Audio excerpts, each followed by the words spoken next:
Welcome back to another episode of the Grace-Filled Leader podcast. In recent episodes, we delved into the concept of time auditing and how it can revolutionize your approach to time management and productivity. If you missed it, don't worry. You can go back and catch up. In fact, if you haven't already, I would encourage you to go back and listen to episodes 125 and 126 before you listen to this episode. Otherwise, you might feel a little bit lost. I think you'll still get value, but it will make more sense and will be less overwhelming if you back up and start the time audit instruction from the beginning. Today, we're going to take what you did in episode 125 and 126 and start the process of sorting and prioritizing your time. This is really tactical, so you may want to just listen through once and then sit down with your time audit tools a second time to do the action items.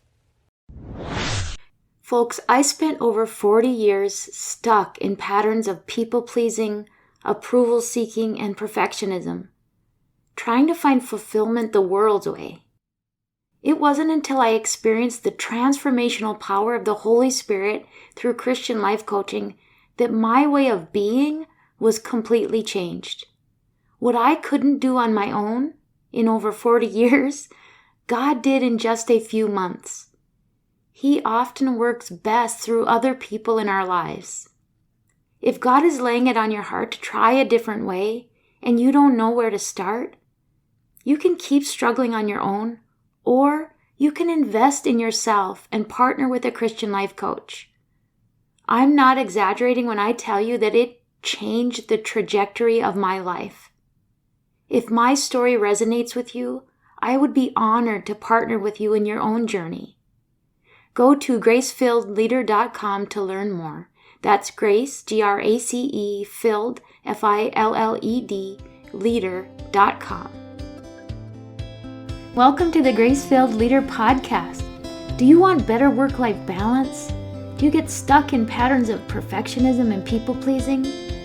Have you always been an overachiever but never really felt good enough, no matter how much outward success you achieve? Do you want more time for the things that matter most? Well, you are in the right place.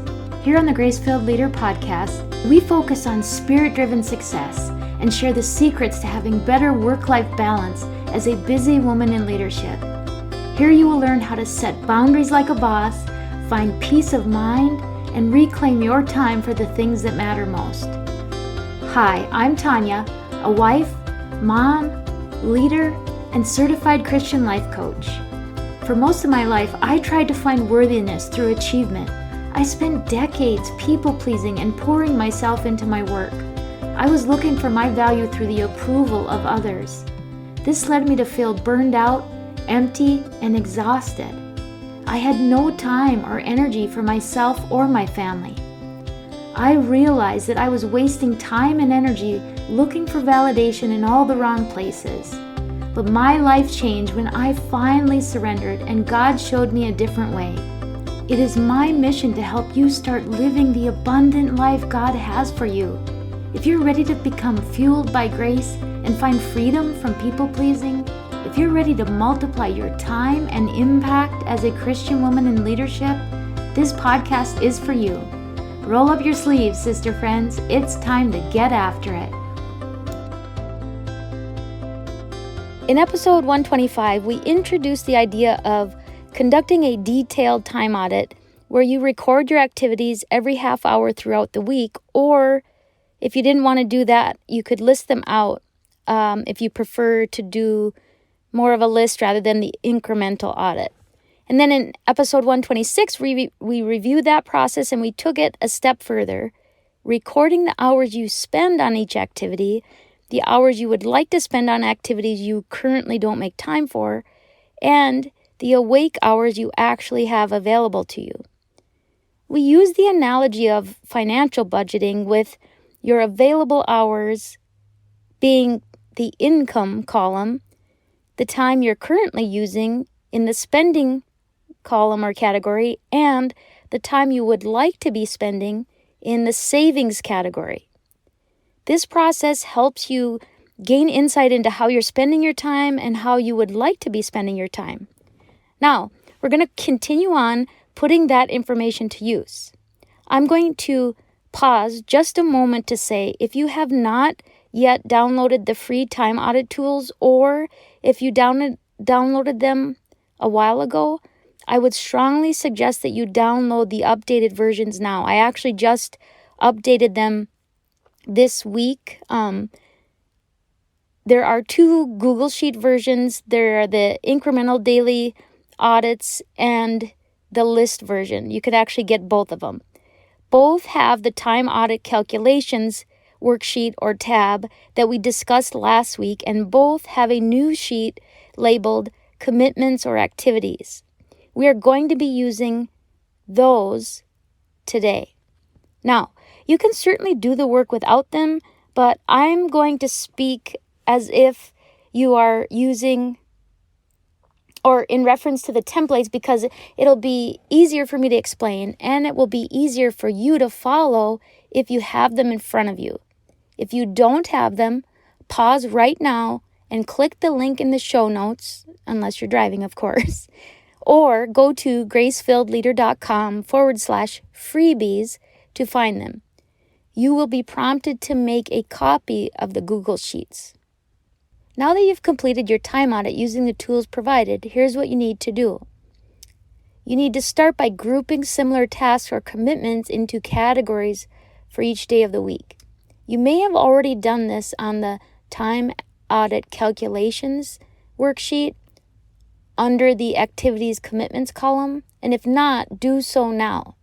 Now, there's a worksheet called commitments activities, and you should see those activities carry forward or auto-populate if you didn't mess with my formulas that are on the spreadsheets. If not, you can just copy and paste the column that that corresponds to that in the time audit calculations worksheet. So basically, you're listing out your activities. On this commitment/activities worksheet, you'll find 6 columns labeled importance, urgency, energy, why, aligned with priorities, and necessary.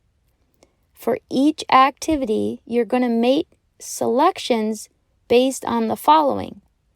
For the importance and the urgency columns, you're going to choose either high or low. High importance and high urgency tasks should turn green or be marked green, while the low ones should turn red based on the formatting of the worksheet. The next column is the energy column. So you're deciding whether each activity gives you energy or depletes your energy. So you're going to select giving or depleting accordingly. And you'll notice, or you should notice, that if you select giving, the cell will turn green, and if you select depleting, the cell will turn red. Next is the why category. You're going to determine if each activity aligns with a passion or if it's simply done out of obligation. So you're going to choose passion, and if you choose passion, it'll turn green, or obligation, in which case the cell will turn red. Then you're going to see the column aligned with priorities, and you're going to just answer yes or no. Does each activity align with your priorities? Yes or no. If yes, it'll turn green. If no, it will turn red. And finally, you're going to choose in the last column whether it's necessary, yes or no. If you choose yes, it'll turn green. If you choose no, it'll turn red. So is this task or activity necessary to the functioning of your life, your household, your job, whatever it may be? Now you're going to analyze your results a bit. So after completing these steps for each activity, you'll notice a mix of red and green cells. Activities with multiple red cells are those areas that we're going to look at a little bit more in depth to see if maybe we can make some adjustments to recapture some of that time. I want you to look at these activities that have multiple red cells and think about whether they have to stay just as they are, taking up as much time as they're taking from you, or is there may be opportunity to look at decreasing the time you spend, delegating the task to someone else, delaying doing the activity, or deleting or getting rid of it altogether. On the spreadsheet, you'll see an example of cleaning the bathrooms. You will see this if you download the updated versions of my free time audit tools. Now, this is something that is important to maintaining my home. It is not especially urgent. It is energy depleting. It's an obligation, not a passion. It does align with my priority of having a somewhat orderly home, and it is necessary if we don't want to live in squalor. So, there are 3 red cells in this activity because it is not urgent, it is not energy giving, and it is not a passion. But it is one of those things that just has to be done by someone.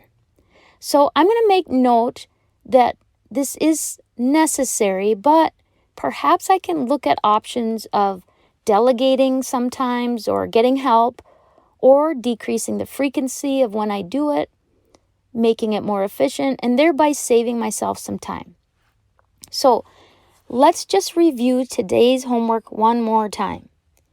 Using your activities list from episode 126, you want to do the following with each activity.